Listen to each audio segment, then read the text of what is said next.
Welcome to a new Getting to Know Japan webinar. Thank you for joining us, and a big thank you to our program sponsor, the Japan Foundation New York, for funding this series and enabling us to put this on each week.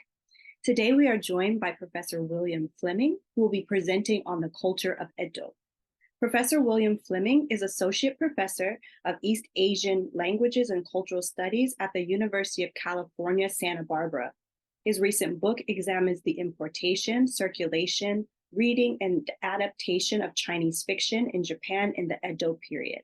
Professor Fleming, it is a pleasure to have you with us here today, and I'll let you take it from here.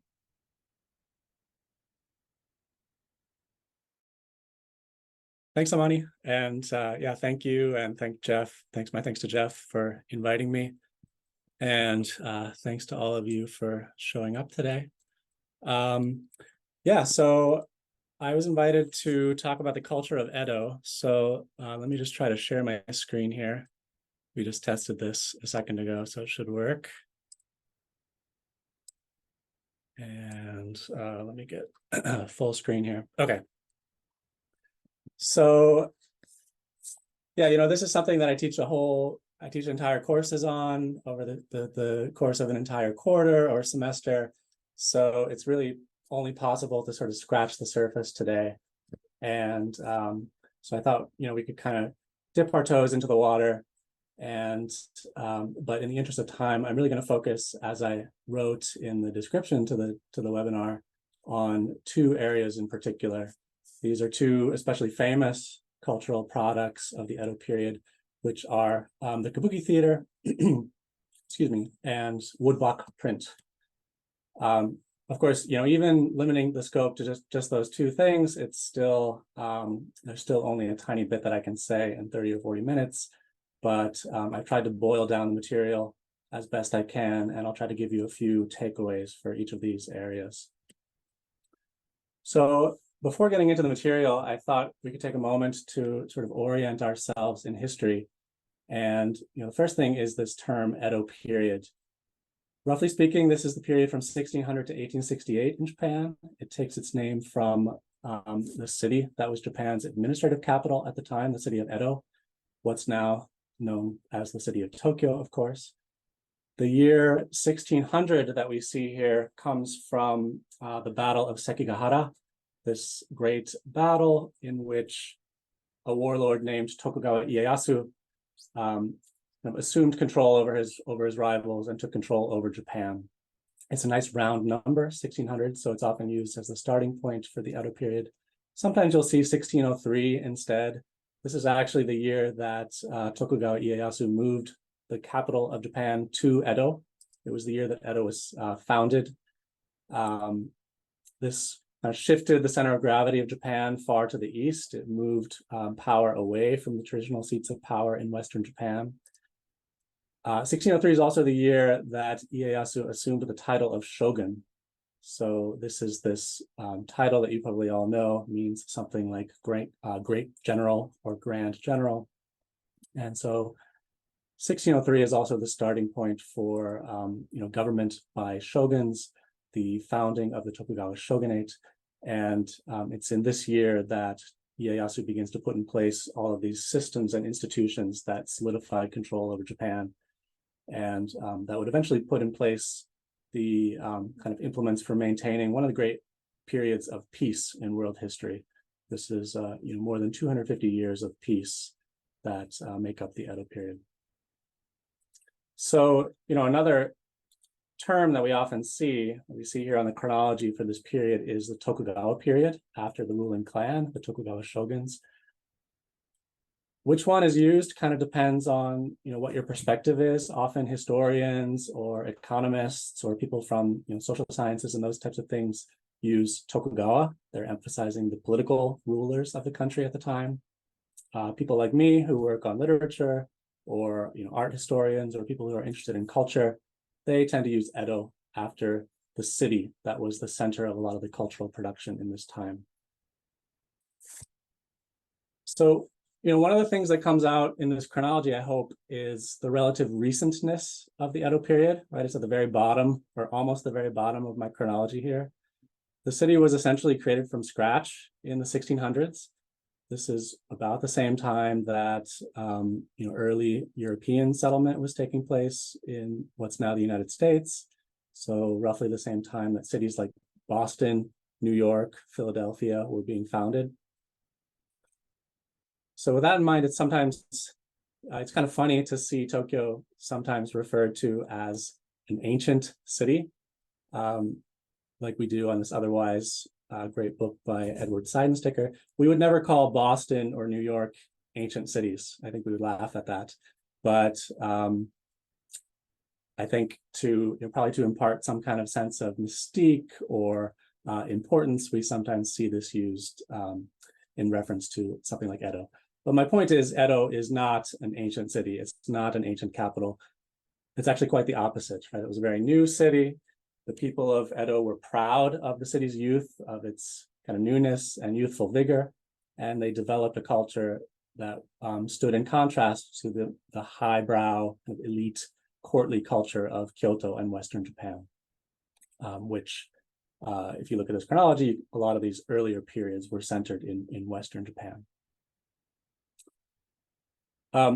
The recentness of the Edo period is reflected in a third term that's often used for this period in Japanese history. And that's this term early modern, which has become more and more common in recent decades.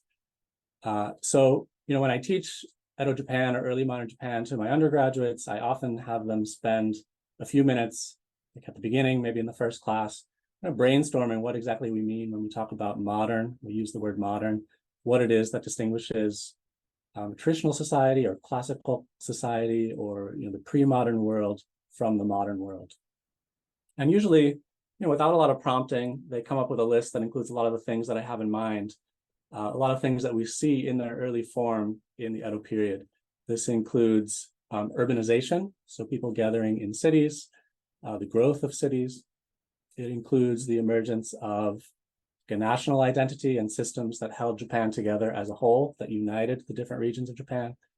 It includes the rise of commercialism, of consumerism, of a monetary economy. And it includes also the emergence of sort of early forms of mass media, of printing, of literacy, and the emergence of popular culture and new forms of entertainment. And also, entertainment that quickly changed. So, the emergence of trends and changing fashion and things like that. Now, all of these things were enabled by the Tokugawa peace, by the gathering of people into these increasingly large cities. By the 1700s, the city of Edo had grown to more than 1 million people. That makes it, by some measures, the largest city in the world at the time, the most populous city in the world. And people created new forms of urban culture that emerged from kind of commerce and consumption and conspicuous consumption and the building and display of wealth that we find in this urban environment. So there are all sorts of cities, there are all sorts of images like this screen here or like this image here that give a sense of the kind of dynamism and vitality that you would have experienced on the streets of cities in early modern Japan. So cities in Japan in the 1700s or 1800s. To get us into this exploration of Edo culture, I wanted to share this passage that I like from a book by a Japan scholar named Ivan Morris. This is actually a book not about Edo, but about the Heian period, something, period much, much earlier than the Edo period, about 1,000 years ago. This book is a little bit dated, but I think this passage elegantly captures something very important that can be easy to forget. And so I thought I would just read this for you. Morris writes that if the informed Westerner was asked to enumerate the outstanding features of traditional Japan, their list might well consist of the following. In culture, no and kabuki theater, haiku poems, ukiyo-e colored prints, shamisen music, and various activities like the tea ceremony, flower arrangement, the preparation of miniature landscapes that are related to Zen influence. In society, the two-sworded samurai and the geisha. In philosophy and thought, the Zen approach to human experience with its stress on an intuitive understanding of the truth and sudden enlightenment. The samurai ethic, sometimes known as Bushido. a great concern with the conflicting demands of duty and human affection, and an extremely permissive attitude to suicide, especially love suicides. In domestic architecture, tatami straw mats, large communal baths, alcoves for hanging scrolls. In food, raw fish and soy sauce. This list would be entirely correct. Yet not a single one of these items existed at the height of the Heian period, and many of them would have seemed as alien to Japanese then as they do to Westerners today. So I think we can appreciate the kind of elegant construction of this passage. He lists all these things that we think of as traditionally Japanese, and then he sort of pulls the rug out from under us at the end. It's a useful reminder about the dangers of making sweeping generalizations or essentializing a culture, reducing culture to some timeless essence, seeing it as permanent and unchanging. The book is about the Heian period, but his point that the point is that a lot of these things that we think of as being traditionally Japanese didn't in fact exist in the Heian period. They hadn't yet come into existence. But another point we can take from this, from the perspective of Edo culture, is that actually a lot of these things that he lists are products of the Edo period. They're things that came into existence fairly recently. There are a few medieval creations that are mixed in here, but the majority of the things that he identifies here arose or were codified between the 1600s and the 1800s in Japan. And this includes these two cultural products that I'm going to, as quickly as possible, introduce to you today. So kabuki and the woodblock print, specifically the ukiyo-e color print.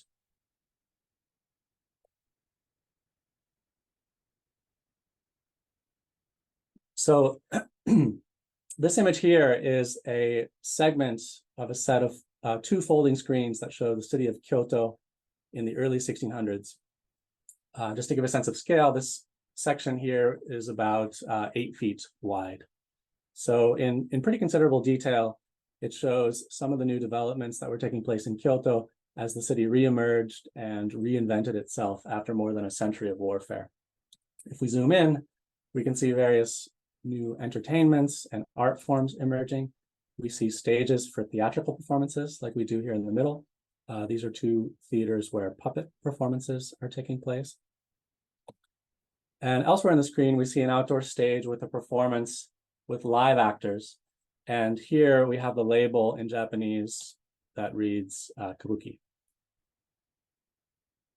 According to roughly contemporary textual accounts of these performances, and also other images that we have of these performances, this early version of kabuki consisted of women who dressed up very gaudily in men's clothing. They would perform these rather provocative dances. The most common one was apparently kind of miming the routine of a prostitute luring in a customer. Here we see another painted screen depicting a performance by the specific woman who's reputed to have created this new art form. Her name is Okuni. You can see her here in the image. She was a shrine maiden or a sort of shamaness from Western Japan who appeared in Kyoto in 1603. And she began to perform in public by the river and at shrines in the city. And she quickly inspired other female performers who imitated her and began to spread this new performance genre that she created. Now, you can remember that 1603, the year that she arrived in Kyoto, is the exact same year that the new Tokugawa government was officially founded in Edo. So she could hardly have picked a better time to start a new art form. There were 250 years, more than 250 years of peace and political stability ahead for this new art form to thrive and to develop and to progress. Now, even if you know almost nothing about kabuki, you probably know that it's performed by men, and famously that there are men who specialize in female roles. So this is exactly the opposite of what we see in these early images, right? Women performing male roles. So we're confronted right off the bat with this kind of historical puzzle, an obvious puzzle, which is that how did this kind of earthy, sexually suggestive performance featuring women cross-dressing as men, how did that become this conventionalized, refined theatrical form of mature kabuki with men performing female roles? And the key to this puzzle is the first of the, I think, three takeaways that I have here for us to take away from our discussion of kabuki. And that is that kabuki provides really excellent illustration, I think, of the often very complicated relationship between art and authority. So the history of kabuki shows how censorship and control can not only rein in artistic production, but it can also help shape it and propel its development. You might guess from my description of these early performances that the authorities were very concerned about this development. They were concerned about kabuki's relationship to prostitution. Not only did some of these early acts involve kind of pantomiming the act of hiring a courtesan, but some of the women did, in fact, offer their services. They might have used the performances in some cases to drum up business. But even more than the prostitution itself, the Tokugawa government was actually kind of okay with prostitution so long as it occurred under specific circumstances where they could control it. But more than the prostitution, I think they were concerned with the kind of disorder and the occasional riots that would erupt surrounding these performances, as the male audiences often got a little too excited or too worked up, or they fought over the favors of the performers. And so I think it was more this question of, or problem of, the general disorder caused by kabuki that caused the government to clamp down. And in 1629, women were banned from performing kabuki. Now, in their place, there arose what's known as boys kabuki performed by young, kind of handsome adolescent males. And so you might already see where this is going. The same problems just continued unabated with boys kabuki. So at this point, the government was on the verge of kind of deciding to ban this new art form altogether.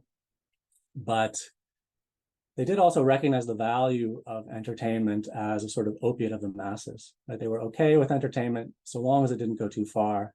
In fact, it could be valuable for keeping people distracted and entertained. So there was a sort of balancing act between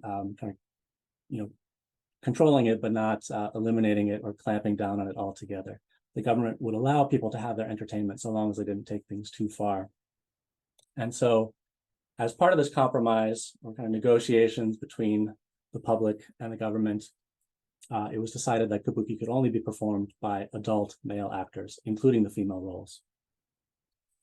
So we can see how this struggle between the people and the government is something that actually drove the development of the art form.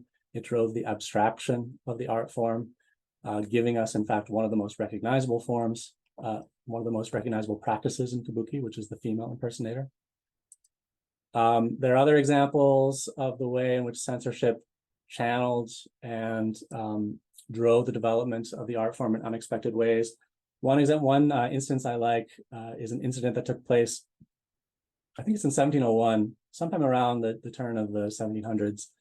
An actor actually murdered another actor on stage in a performance. There was some kind of grudge or slight to his honor that was involved. And he was supposed to kill the actor in the play, but instead he actually killed him and committed actual murder on stage. And so the result of this is that actual swords were banned from the theater. So we can see something like this contributing to the development of these stylized, choreographed fight scenes that we see in kabuki performance today. Even more obviously, I guess, we can see government control in the very existence of kabuki theaters, right? So as I described it, kabuki is something that originated outside in the streets, but in the 17th century, over the course of the 17th century, it was brought inside into physical spaces where it could be watched more closely. Theaters that could be licensed or could have their licenses revoked as necessary. And so this is another way in which the government exerted control and shaped the development of the art form.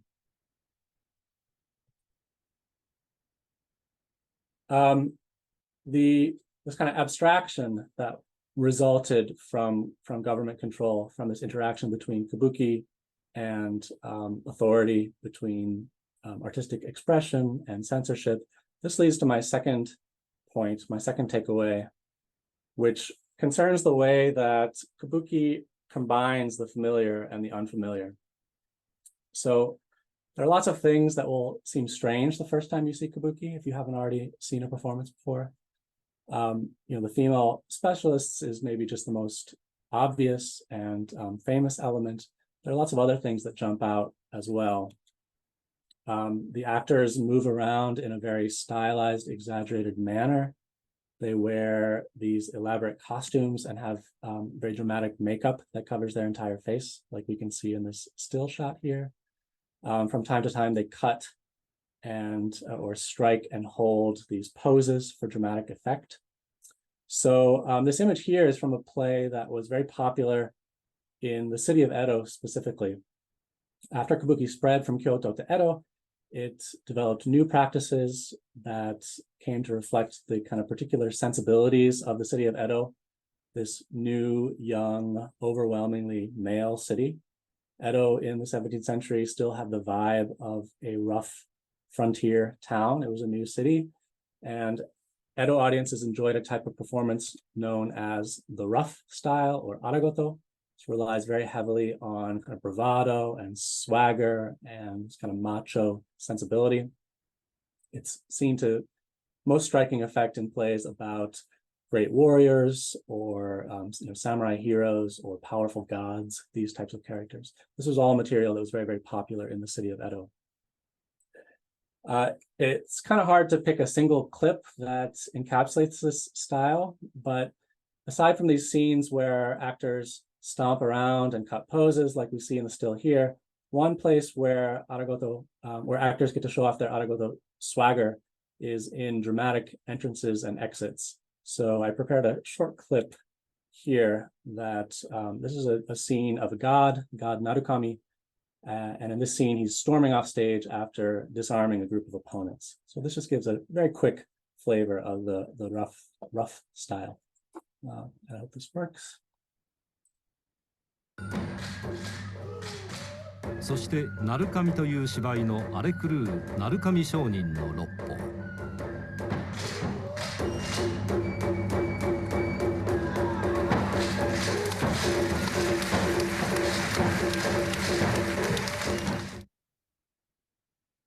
Okay.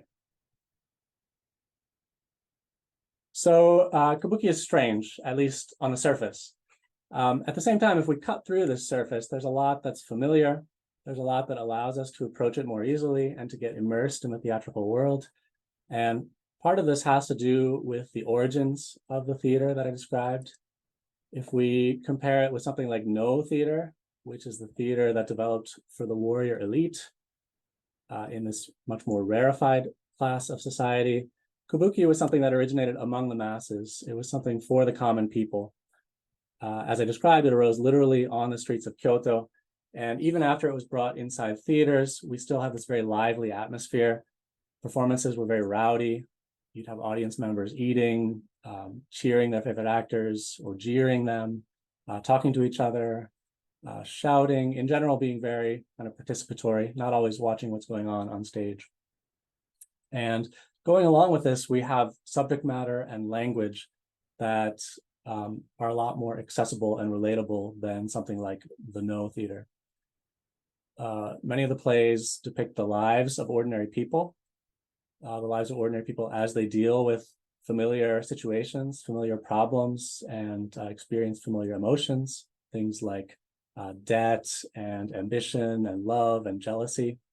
And even in these kind of superhuman historical plays, like the one I just showed the clip from, with samurai warriors or samurai heroes, even these are filled with spectacle and intrigue that are designed to appeal to a very broad audience and to be very immediately accessible. So, personally, I think it's this kind of combination of the familiar and the unfamiliar that makes kabuki so exciting. What draws me personally in is the way that we have these very exciting, immersive stories, but they're packaged in this highly stylized, unfamiliar visual experience. It can be very jarring, but it's it can be stimulating also, and it can force us to reconsider some of the assumptions we might have about what theater is, or what theater should be, or what's possible in theater. And one thing to keep in mind here is that kabuki is a very meta theatrical form of theater. That means that it's always calling attention to the fact that it's theater. Instead of trying to disguise the technique and to immerse us in a recreation of reality, it really embraces the technique, and it's always showing off the technique. So, we see the stagecraft, we see the technique, we see this performative surface. It's about putting on a show, a spectacle, rather than trying to hide the kind of technology or artifice of it. And this can be very exciting at a visceral level. Just to give one more small taste, this is the only other clip that I've prepared. This is a moment from a very dark play from the early 1800s. The play features this kind of villain or anti-hero who we see here. His name is Tamiya Iemon. He's a low-ranking samurai who he poisons and murders his wife, whose name is Oiwa, so that he can remarry to a wealthier, better connected woman. And there's this famous scene that we see here where he fishes this door out of the river, and his wife's body is hammered to the door, and she returns from the grave to curse him and to haunt him. And then he quickly flips around the door, and then on the other side is the body of his servant, Kohei, who he also killed. In this case, he killed him for stealing some medicine, and in the play, in this moment in the play, Kohei's ghost kind of reaches out with these bony fingers and demands that Iemon give him back the medicine. So this is a very, very famous scene. But probably the most amazing thing about this is that we have the same actor performing both of these two roles on the door. The same actor plays Oiwa, the wife, and Kohei, the servant. And there's this very quick makeup and costume transformation that takes place as the door is spun around. So it's precisely this kind of spectacle and showing it out in the open for the audience to appreciate that really makes this kind of quintessentially kabuki moment. So let's have a look at this.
Okay, then we have a scene change with some characteristic posing and that sort of thing.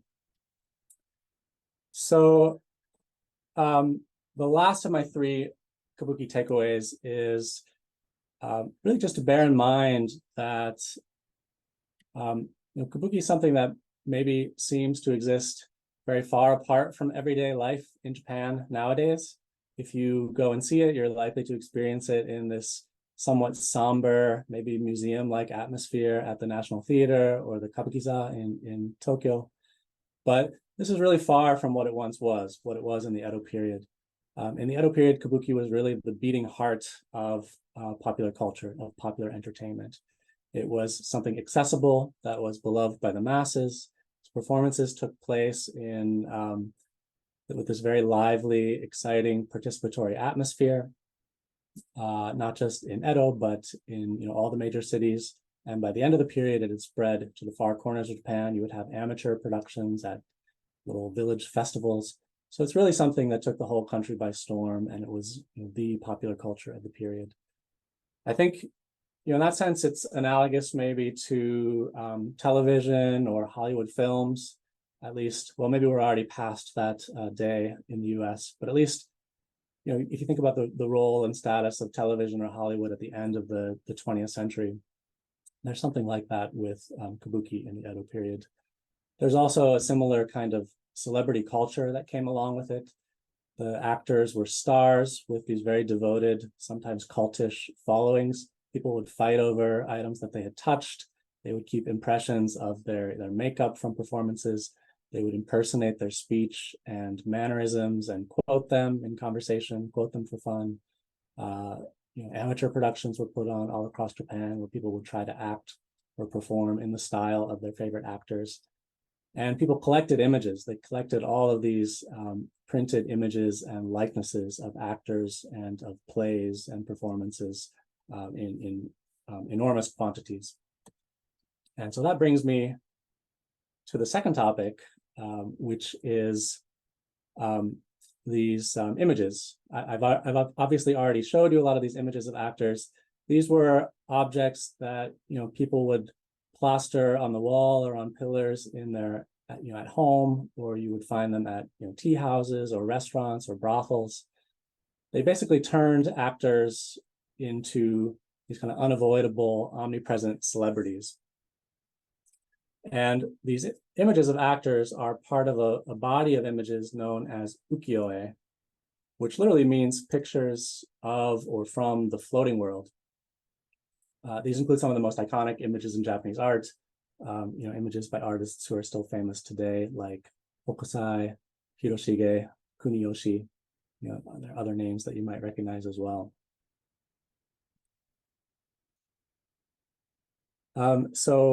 E just means picture or image, and ukiyo means literally floating world. So these ukiyo-e are literally floating world pictures. This term floating world gained traction early in the Edo period in reference to this realm of ephemeral worldly pleasures that were part of the urban culture that was developing in Japan's growing cities. So this includes the very rarefied world of courtesans and elite brothel districts like the Yoshiwara, famous Yoshiwara district. We can get a flavor of the atmosphere of the Yoshiwara in an ukiyo-e image like this, which shows a courtesan processing along with her attendants.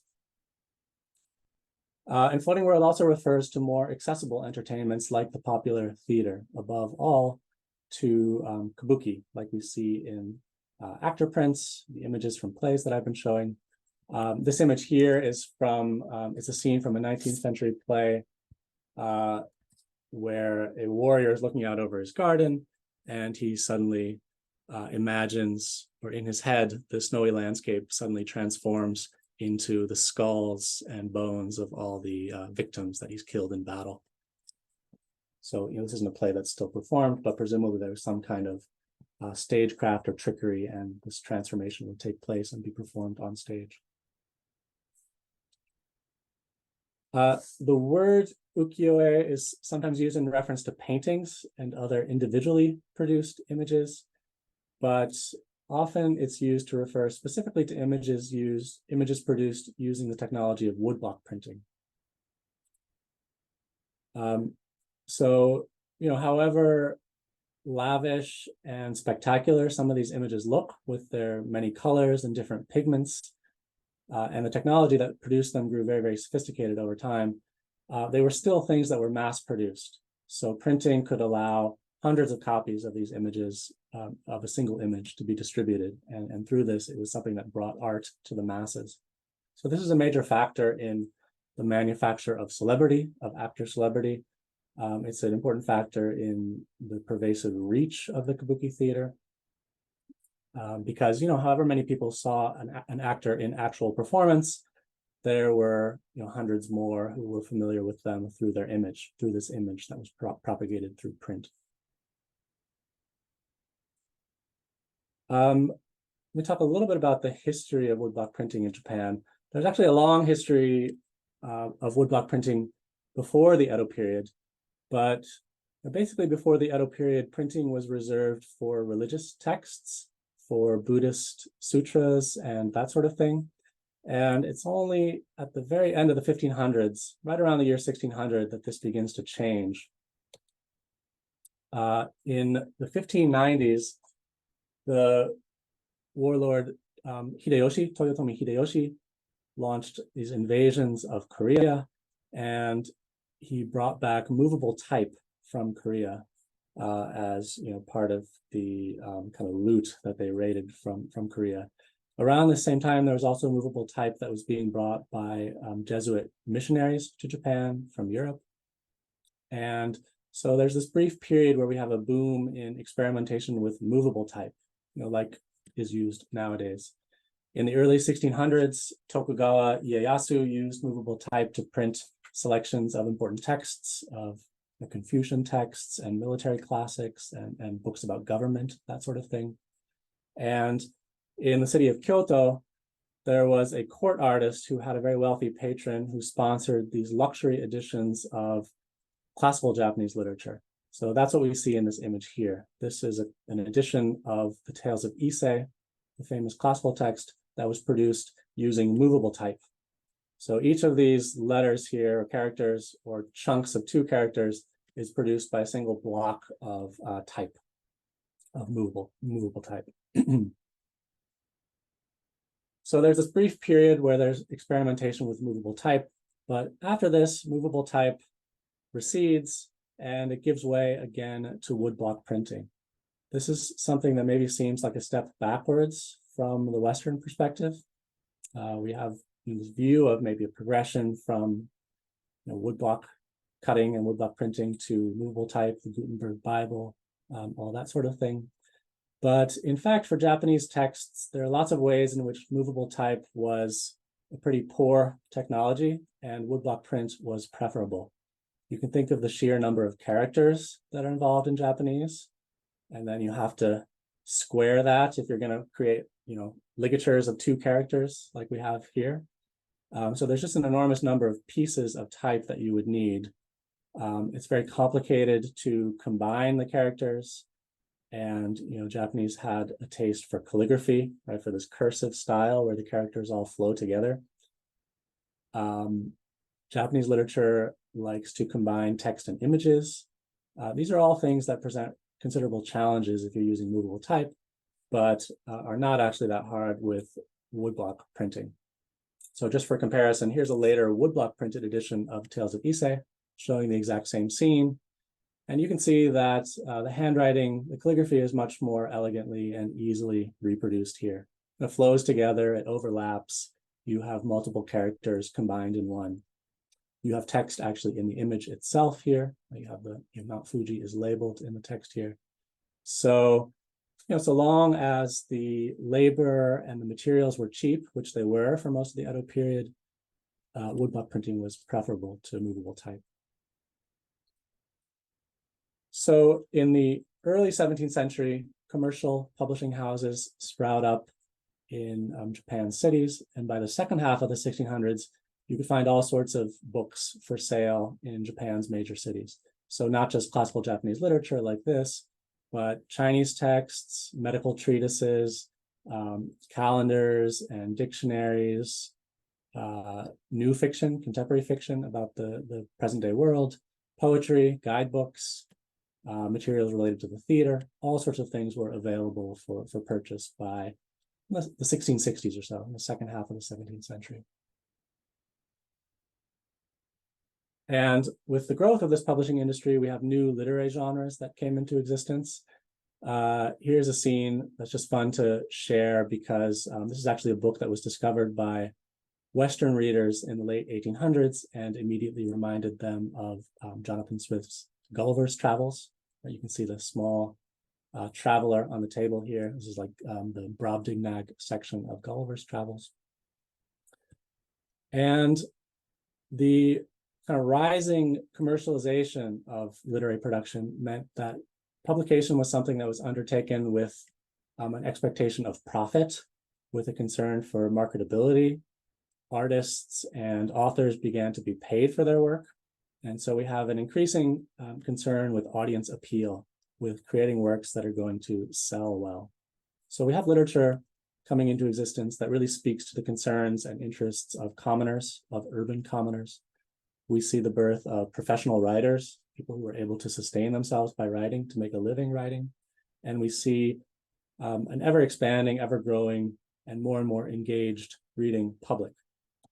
So by the late 1700s, we have, there are hundreds of works of fiction that are being published every year, works that are being churned out for the mass market. We have all sorts of new genres, like this work here, which is an example of a sort of precursor to the manga, a graphic novel, basically. This was an incredibly popular type of literature at the end of the 18th century. I have, they're pretty flimsy. I have an example here. They'd be maybe published in a few volumes or published serially, but they're pretty small, printed on cheap paper, black and white illustrations on the inside. Most of them are these 2-page spreads like this. So, this is literature that was very accessible, very inexpensive.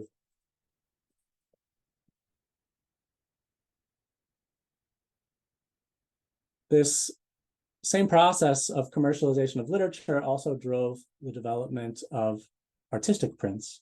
So the very earliest woodblock images were actually illustrations, black and white illustrations for books, like the one we saw here in the Tales of Ise. But book illustration continued to be an important avenue for artistic expression for these famous artists, including people like Hokusai and Hiroshige. Their color prints are more famous today, but they were also very active as illustrators of books. But by the end of the 17th century, in addition to all these printed books, publishers had created a market for independent art prints, artistic prints. And, so at first, these were pretty simple things, images that were colored by hand. But by the late 18th century and into the 19th century, we have more and more sophisticated technology through which we have these very elaborate multicolored prints. And I have a framed print here that I'm going to show you just for scale, to give you some sense of the size of these. They're actually a little bit larger than you might expect. And sometimes, especially for kabuki scenes, you would have triptychs. So a set of 3 prints that you could view side by side to create a large theatrical scene. So this is very heavy, but you can see it's quite large, right? I don't know if you can actually see the scene here. My point here is mainly just to show that this is about, my hands are outstretched to hold this up and show you. So these are pretty sizable objects that are being printed. I have some other examples here, books that show the kind of colored prints and color technology. I can share those in the Q&A if people are interested. But and this image that I showed here earlier of the female impersonator, I just added this here at the end to illustrate, in addition to kind of standard colors that we might expect in these prints, you also have the use of mineral pigments and metallic pigments. You can see that in the background of this. I think it's mica in the background. So you have these very fancy materials that were being used for these. So to conclude, I guess I should conclude. I've seen Jeff's hand up for a minute or two here. So to conclude, I'm going to go back to my starting slide here. And I apologize for taking a little bit longer than promised. But I just want to repeat my main takeaway for you about woodblock printing and these ukiyo-e, these pictures of the floating world, as they're called. And that's that this sort of sophisticated mass production of images and of texts is something that went hand in hand with Edo popular culture. These printed materials, on the one hand, they reflected the theater, they documented the theater and popular culture, but they also helped create it. They helped manufacture celebrity, they helped manufacture trends and popularize trends and fashions, and they helped to propagate these trends and fashions to the very furthest reaches of Japan. And they also survive today as this very rich, visually striking window onto the culture of this very fascinating period in Japan. So I think I'll leave it there. Thank you all for bearing with me and listening to me. I'm happy to answer any questions, and I'll turn things back over to Amani. Thanks. Thank you so much, Professor Fleming, for your presentation today. We have a lot of great questions in the chat, so I will start that now. Johnny Buckle asks, you mentioned the recentness of the Edo period. Do you think it's why it holds such appeal to foreigners? Because it gives us a window into a recent yet pre-modern culture that isn't available in the West. Yeah, I think that's definitely true. It's this, it's the kind of combination. Well, it's like what I said about kabuki itself, but this sort of combination of the familiar and the unfamiliar, right? It's the early modern period, so we have a lot of things emerging that we can really relate to, like, fashion and wealth and, consumption and living in a city where, there are all the things that come along with city life. But it's also on the receiving end of this whole tradition that goes back more than 1,000 years. So there's this kind of combination of things that are foreign and unfamiliar, but then everywhere we look, we also see things that resonate with our own experience. So kind of personally, that's a lot of the appeal of the period. It's also, there's just such a huge amount of cultural production from this period. The sheer amount of, prints and printed materials and also manuscript materials, handwritten materials that survives is, it's almost endless. This endless body of literature for historians and scholars of literature or art history to go through. So it's an especially exciting period in Japan. Thank you. Vivianine asks, isn't the concept of Bushido as Westerners and even Japanese today understand it today something made up by Nitobe Inazo in the Meiji era? Yeah. So it maybe Bushido actually is something that dates from even after the Edo period. I mean, it certainly has elements that are rooted in Japanese tradition, and it's maybe something that was in part manufactured by the Japanese themselves. Like if you read the tales of the Heike, the famous military epic from medieval Japan, you see a lot of the pieces that go into Bushido, the way of the warrior. But this idea of a kind of single code of behavior that the samurai adhered to, in a lot of ways that was invented by one person, Nitobe Inazo, who wrote this book, Bushido, the Soul of Japan. It's actually really interesting to get into him. He was very influenced by Western history, by English notions of chivalry and, the chivalrous knight and, like Arthurian legend, the Knights of the Round Table, all that type of stuff. So, Westerners looked at the way of the warrior and thought this was something quintessentially Japanese, but actually it had been in part invented by a Japanese author looking to the West, to England and to Europe for inspiration. So there's a very interesting story there. And thanks for pointing that out. Thank you.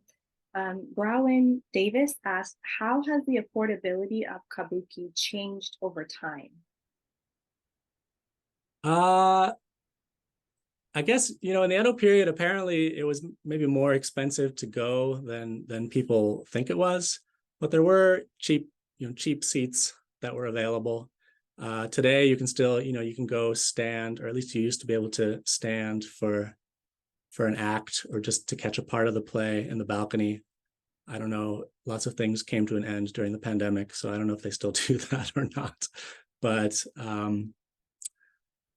I don't know how to, I'm not sure how to compare prices today versus prices then. Kabuki today, if you want a nice seat, it's kind of moderately expensive. If you wanted to go to a whole season, I guess that would require a lot of money, but there's certainly fans and enthusiasts who do that. But in the Edo period, there were other types, there were private performances or amateur productions, or there were fundraising performances that would take place at temples and shrines. The same thing was done for no, like subscription no or subscription kabuki. So there were ways that people could take in performances that were pretty inexpensive. So I think it was pretty accessible.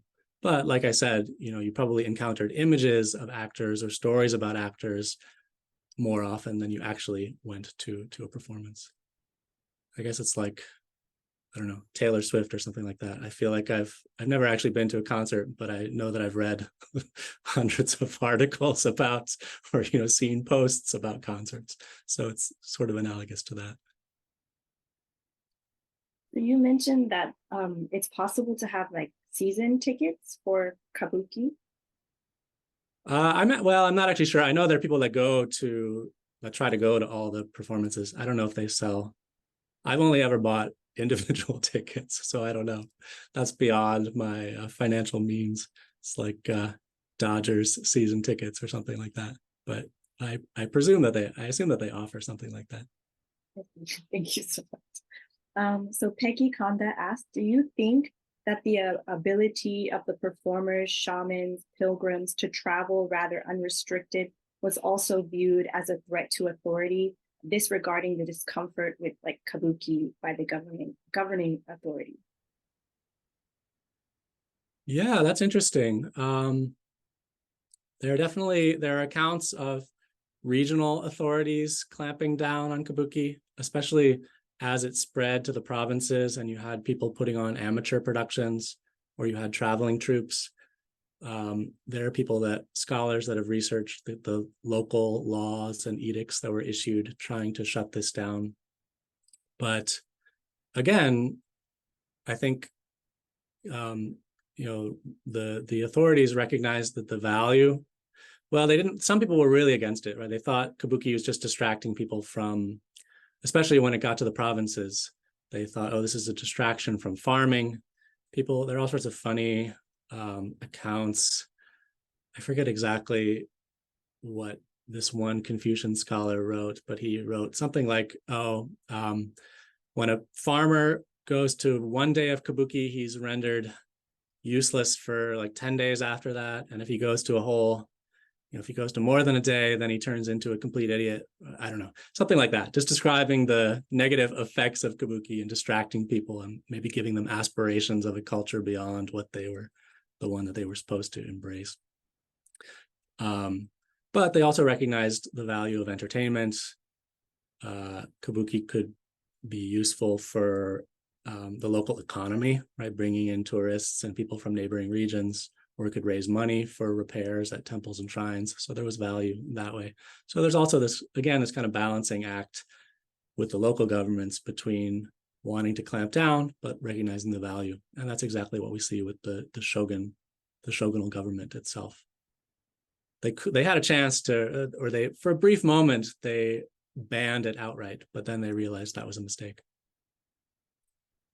Thank you. So Jong-min Lee asked, I heard that there were many riots during the Edo period due to high taxation and other issues.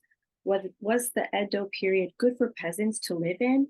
How could such splendid culture be developed in such a harsh period? Yeah, I mean, it was an authoritarian government. But again, at least for large periods of time in the cities, people were granted the leeway to develop this urban culture that took very sophisticated, elaborate forms. There's this whole ethos of the pursuit of pleasure. Ukiyo, this kind of floating world, comes from a metaphor from a book in the 1600s where it's sort of describing the contemporary approach to life, where you kind of go with the flow. It's like a carpe diem, seize the moment. It compares living in the cities of the present to like being a gourd bobbing along the river and just taking pleasures as they come. So it's it's kind of hedonistic attitude. But there were times when the government would clamp down. They would issue sumptuary edicts saying that people couldn't, if merchant displays of wealth got too ostentatious, the government would issue bans or restrictions on that. There are horrible famines that ravaged the countryside, resulted in monetary crises that affected the city. Famine, of course, affected the city as well. So I guess, when we're looking at cultural production, we tend to focus on maybe the kind of positive. But if you actually delve into the everyday lives of people, there was incredible poverty as well. In the cities, there were a large number of people who lived in slum conditions. But a lot of the popular literature is celebrating the kind of wealth and excess and pleasures. So that can get obscured when we read fiction or think about kabuki theater, those sorts of things. Yeah, thank you for bringing that up. Thank you so much. Amit Newfield asks, are the colorful prints also woodcuts or metal plates? These are all woodcut. Yeah. So, usually with literature, with books, you'll often just have color on the cover. So, it like draws buyers' attention in the bookstore. And then the inside is black and white, like the one that I showed you. This is an album of book covers. So these are all books, and some collector just pasted the covers in here. So these covers are very, very striking, very colorful, very elaborate. But the books themselves would be black and white illustrations. There are a few exceptions, books that are all in color, but they were more expensive. Right? Printing by color is more expensive. They were maybe sometimes aimed at collectors or produced privately. So here's an example of a book. I might have showed. Let's see if I think this has one of the images that I showed. Oh yeah, I think I showed this procession or a similar procession. This is a courtesan's procession. So this is a book illustrating the different times of the year in the Yoshiwara, and it has these very beautiful color scenes depicting events that took place in the Yoshiwara at different times of year. So these materials are all woodblock printed.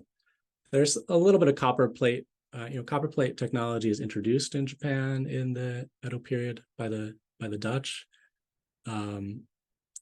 but almost all of the printing that's going on, 99% is woodblock printing.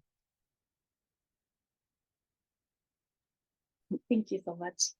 Maybe this is going to be the last question, but very quickly, Rowan Davis asks, why were female and young male kabuki performers seen as agents of chaos, where adult male performers were not? Was it just the men trying to get a monopoly on the income that couldn't be earned? I think it was just who was considered sexually desirable. So the women, I talked about these connections with prostitution and the kind of erotic nature of the performances, the erotic appeal of the performers. So that resulted in the male audiences getting out of hand, causing disturbances. And then, it was beyond the scope of my talk, but there's a whole tradition in Japan of same-sex relationships, often with an older man and a younger adolescent male. You find a similar thing in ancient Greece. In Japan, it's often in specific contexts, like among samurai, or in the temple context among Buddhist priests. But so when boys started performing instead of women, this notion of the kind of sexual availability or eroticism of the performers just continued unchanged. Right? It's just that it was boys who were the target of the audience's attraction instead of women. When men replaced boys, suddenly they were no longer, grown men were not targets of male desire in the Edo period. So suddenly it became kind of divorced from sexual attraction. Adult male actors had to rely more on abstraction to convey eroticism or femininity. One thing they would do, they would wear these scarves over their head, and that was to disguise the fact that they had shaved their head. When you come of age in traditional Japan, you shave your head. You see I don't even need to do it. I've got the receding hair, but you have a samurai pate. And so these adult male actors would wear a scarf. So you couldn't see the fact that they were grown men, and you could maybe in your imagination pretend that they were younger than they actually were. There's a whole, if any of you have read like Zeami and his treatises on the No theater, he writes about this idea of the flower, the kind of appeal that the actor can convey. And there's this sort of inferior flower, which is just the natural flower of youth, this kind of attractiveness that young people inherently have. But then his ideal is this abstract flower, right? The adult, the grown actor can't rely just on his innate attractiveness. So you have to create something abstract. And in Zeami's view, that was this kind of truer artistic form. So I hope that answers your question. Very interesting. Thank you so much for answering majority of the questions. So sorry, everyone, that we couldn't get to all of them. Those are great questions. Thank you so much, everyone. And thank you, Professor Fleming, for taking time out of your day to be with us today. Your presentation was really, really interesting. And once again, thank you to our program sponsor, the Japan Foundation New York. And lastly, I would like to present some upcoming events, but I also want to say to everyone joining us today, thank you so much for joining us again for another Getting to Know Japan. So very quickly, I want to share some upcoming events. So the next community conversation event will be in Okinawa. It is an in-person event. It is going to be on Okinawa's view on the international order in East Asia. It is on Saturday, August 26th from 13:30 to 16:40. And if you happen to be in the Okinawa area, please join us for that. Again, that is an in-person event. All right, the next Indo-Pacific dialogue is on South Korea and the Indo-Pacific continuity. It will be on Wednesday, August 30th at 18:30 Japan Standard Time. This is an online webinar. So if you are available on Wednesday, the 30th, please join us for that as well.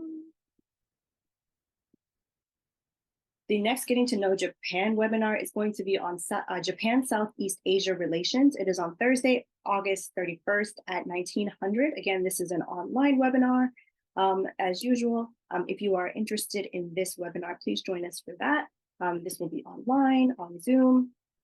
And lastly, again, we have an ongoing initiative for the YCAS Mongolia Connect program that is trying to deliver wheelchairs to disabled children in Mongolia. So I believe we were able to reach the goal of 166 adjustable all-terrain wheelchairs for all those who have contributed. Thank you so much. If you would still like to do so, each wheelchair is $35 US. And if you haven't had the opportunity to contribute, but would like to do so, I will post the link in the chat. I believe this initiative will end in about 10 days at the end of the month. So again, if you'd like to contribute, please do so. And lastly, our YCAP's YouTube channel has officially launched. So if you would like to see all of our webinars thus far, including today's webinar, which will be available in a day or two, please subscribe and please go to our YouTube channel where you'll be able to watch all of our webinars from April 2023 until now. So that is all. Once again, thank you so much, everyone, for joining us today, for all of your amazing questions, for your participation. We appreciate it each and every week. We hope to see you again next week. Thank you once again, Professor Fleming, and see you next time.